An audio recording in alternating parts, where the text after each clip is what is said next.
So we're going to start a new read aloud. We're going to start the story Schooled by Korman. And I really enjoy this book for numerous reasons. Korman is a prolific writer, which means he's written many, many books.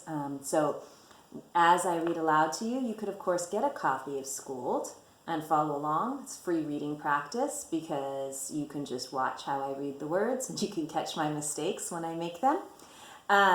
Or you could buy yourself a copy of the book or go to the library and you could read another book by Korman and see if there are similarities and differences in his writing style.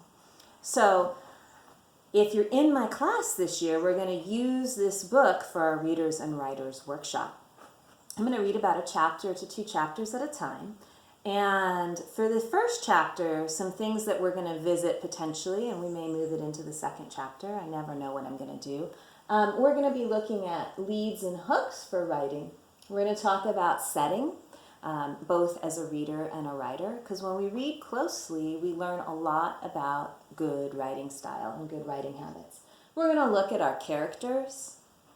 And then we're going to look at the descriptive language that Korman uses because he has a great way of making a picture in your head. And so these are all some different things that we can be looking at as readers and analyze it to consider how we can improve as writers. Okay? So those are things that you're going to hear about in teaching points. If you have teachers who do Readers and Writers workshop, they may read little pieces to reinforce those ideas. It's going to be cool. As I read today, I know you will probably don't have a copy of the book yet, and you don't have to. You can either listen, or you could have your reading journal out and you could jot as I read if something catches your interest. And finally, if you're more of an artistic person, you could draw a picture related to the text that I'm reading. So it has to go with the picture, or with the words. It can't be a random doodle.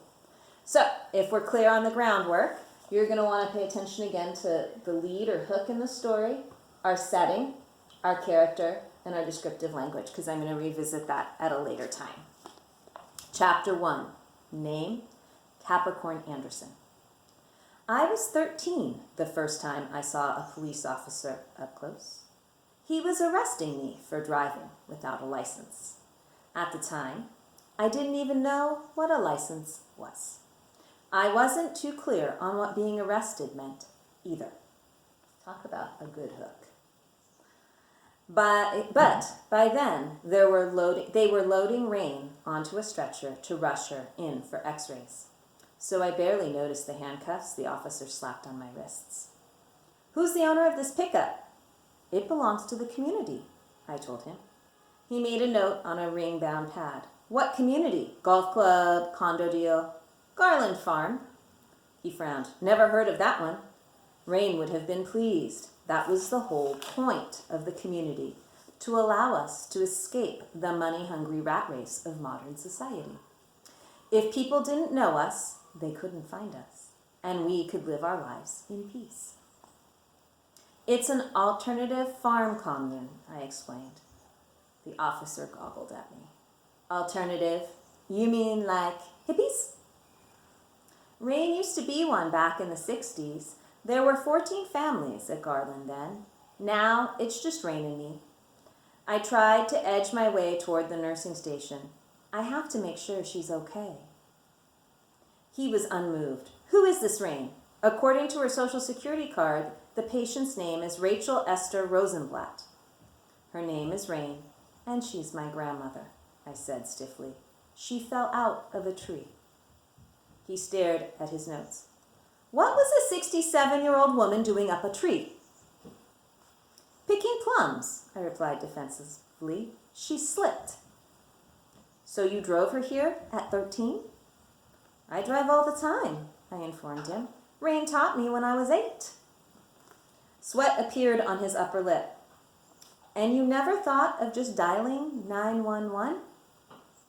I regarded him blankly. What's 911? The emergency number on the telephone. I told him the truth. I've never talked on a telephone. A couple of times in town, but we don't have one. He looked at me for what seemed like forever. What's your name, son? Cap. It's short for Capricorn. He unlocked my handcuffs. I was unarrested.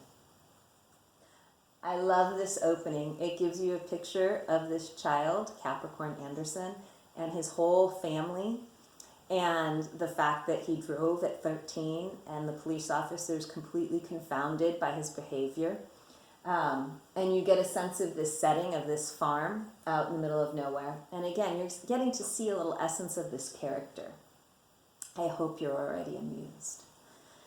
How could an able-bodied teenager allow his grandmother to scale a plum tree? Simple. She wasn't my grandmother at the time. She was my teacher. I was homeschooled. That was the law. Even on a tiny farm like ours, you had to get an education. No school bus could ever make it up the rutted snake dirt road that led to Garland. But transportation wasn't the only problem. If we'd been serviced by an 8-lane highway, Rain still would have handled my schooling personally. We wanted to avoid the low standards and cultural poison of a world that had lost its way. So that's what I was doing when rain fell, working on a vocabulary lesson. Most of the list came from the state 8th grade curriculum. Barometer, decagon, perpendicular. I could always spot the extra words Rain threw in. Nonviolence, Zen Buddhism, psychedelic. Microprocessor. I frowned at the paper on the unpainted wooden table. Was that Rain or the state? I'd never heard that term before.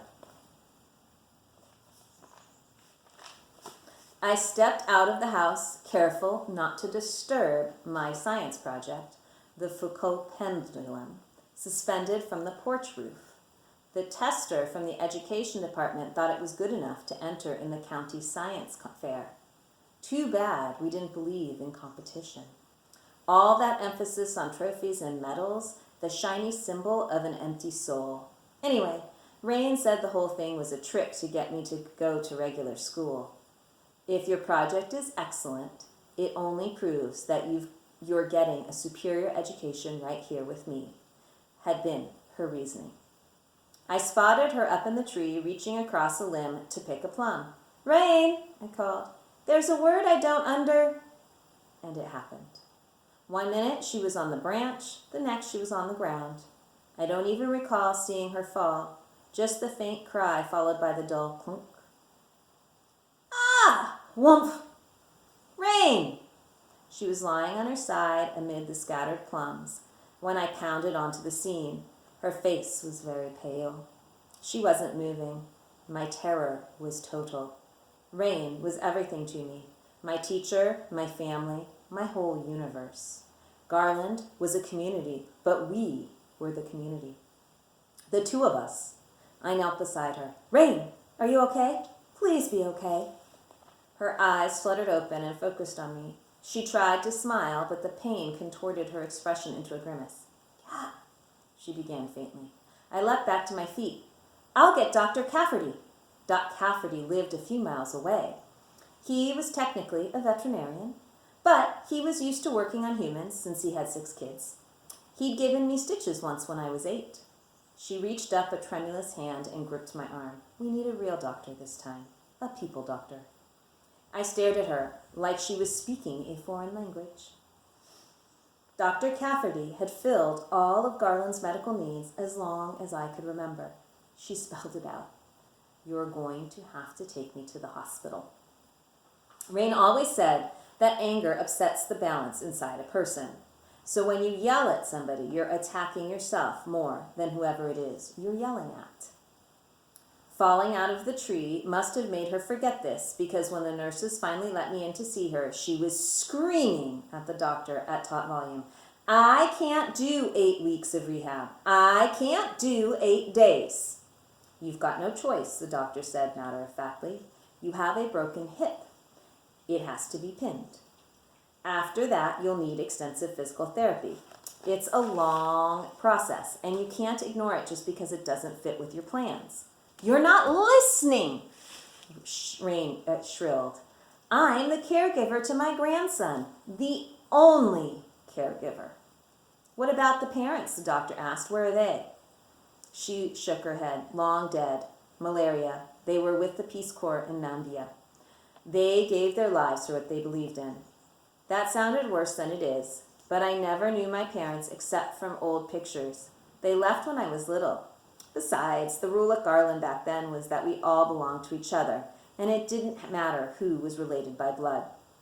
I have a few vague recollections of other people in the community when I was really young. But whether they were my parents or not, I can't tell. Anyway, it's impossible to miss what you've never had. I rushed to my grandmother's bedside. Are you okay? Is your leg all fixed up? She looked grave. We've got a problem, Kat, and you know what we do with problems. We talk it out, think it out, and work it out, I said readily. It had been that way since the very beginning of Garland in 1967, long before I was born. Now that there were only 2 of us, Rain still gave me a full vote. She never treated me like I was just a kid.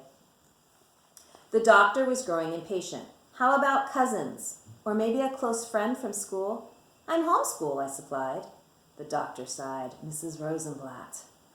That name hasn't applied to me for decades. You can call me Rain. All right, Rain. I'm admitting you now. We'll operate in the morning, and I'll call social services to see what arrangements can be made for your grandson. That was when I started to worry about what was going to happen to me. All right, boys and girls, that was our first chapter.